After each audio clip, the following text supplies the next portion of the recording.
Pada pertemuan kali ini, saya akan membahas tentang Glasgow Coma Scale atau yang biasa kita singkat sebagai GCS.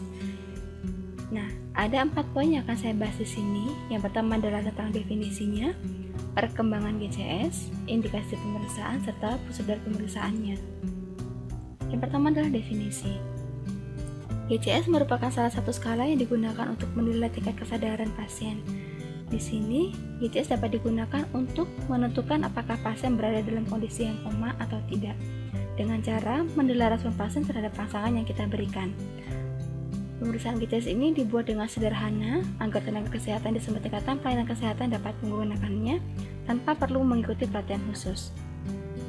Artinya, masing-masing tenaga kesehatan, baik itu dokter, perawat, bidan, ataupun mahasiswa dari masing-masing profesi, diharapkan dapat menggunakan GCS ini untuk menentukan keadaan pasien. Kemudian perkembangan GCS ini sendiri yang pertama kali ditemukan oleh seorang profesor dari University of Glasgow yang bernama Graham M. Tisdale. Profesor Graham M. Tisdale ini adalah salah seorang kepala dari Departemen of Neurosurgery. Kemudian indikasi pemeriksaan GCS. Yang pertama, GCS ini dikembangkan untuk mengkaji level cedera neurologis meliputi pengkajian, pergerakan proses bicara, dan membuka mata.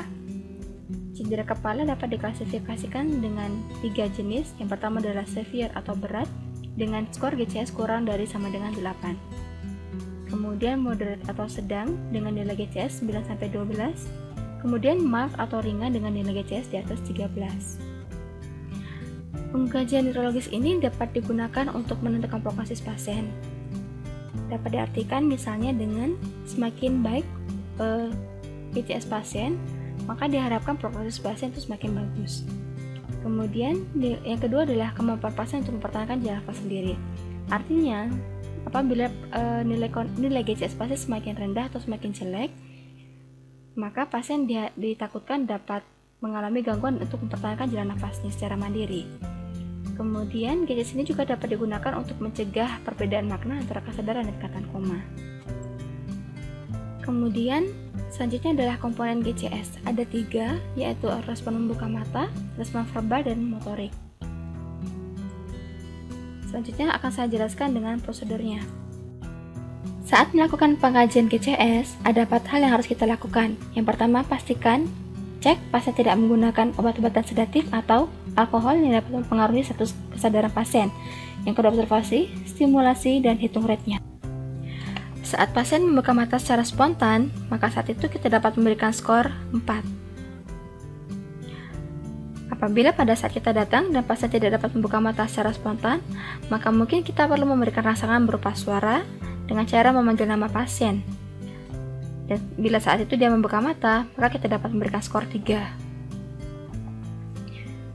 Apabila pasien saat itu tidak dapat membuka mata, maka mungkin kita perlu memberikan rangsangan berupa penekanan pada dasar kuku. Penekanan pada dasar kuku ini dapat kita lakukan dengan menekankan benda keras ke dasar kuku dan ada peningkatan intensitas selama 10 detik. Bila saat itu pasien membuka mata, maka kita berikan skor 2. Jika pasien tidak membuka mata, maka nilainya adalah 1. Apabila terdapat pembengkakan pada daerah sekitar mata, maka kita berikan skor NT atau non-testable. Untuk mengkaji respon verbal pasien, kita dapat menanyakan orientasi pasien terhadap waktu, tempat, dan orang.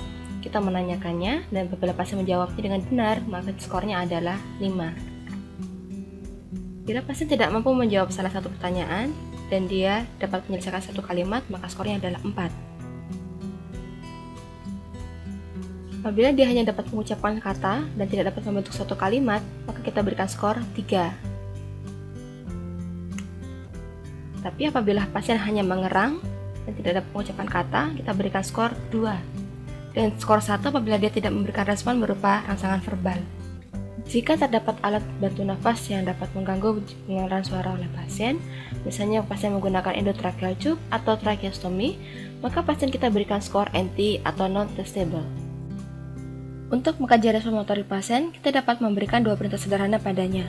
Yang pertama, dengan cara memintanya memegang tangan kita, kemudian melepaskannya. Bila pada pasien dengan gangguan spinal injury, kita dapat memintanya untuk menjulurkan lidah. Dan apabila dia mampu, berikan skor 6.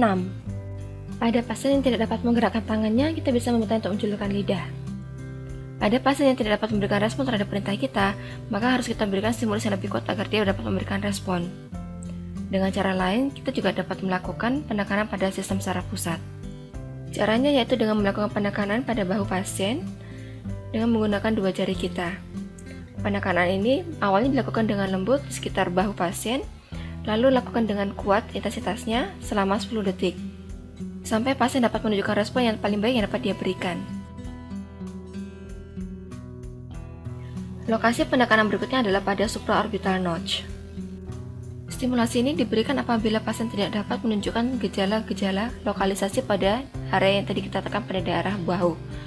Penekanan pada supraorbital notch ini dapat kita lakukan dengan menekankan jari kita dengan peningkatan intensitas selama 10 detik.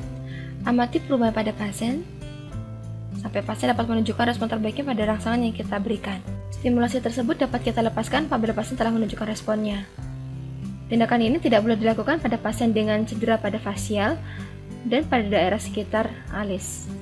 Bila pasien mengangkat tangannya setinggi klavikula atau sampai pada leher, yang berarti dia dapat melakukan fungsi terhadap rangsangan nyeri, maka skornya adalah 5. Pada normal fleksi, pasien akan menggerakkan tangannya menjauh sumbu tubuh dan kita berikan skor 4. Pada fleksi abnormal, pasien akan menekuk tangannya mendekati sumbu tubuh, kemudian akan menarik tangannya sampai setinggi collarbone, maka kita berikan skor 3. Apabila pasien memutar sikunya menjauhi sumbu tubuh, maka kita berikan skor 2. Dan apabila pasien tidak dapat memberikan respon, maka skor kita adalah 1. Bila pasien berada dalam pengaruh obat-obatan, maka kita berikan skor NT atau non-testable. Setelah selesai, jumlahkan hasilnya.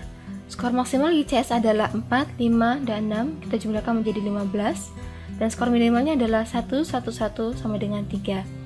Apabila ada hasil pemeriksaan yang tidak dapat dites atau non-testable tadi, maka berikan skor X. Sekian penjelasan dari saya, semoga dapat dipahami. Terima kasih.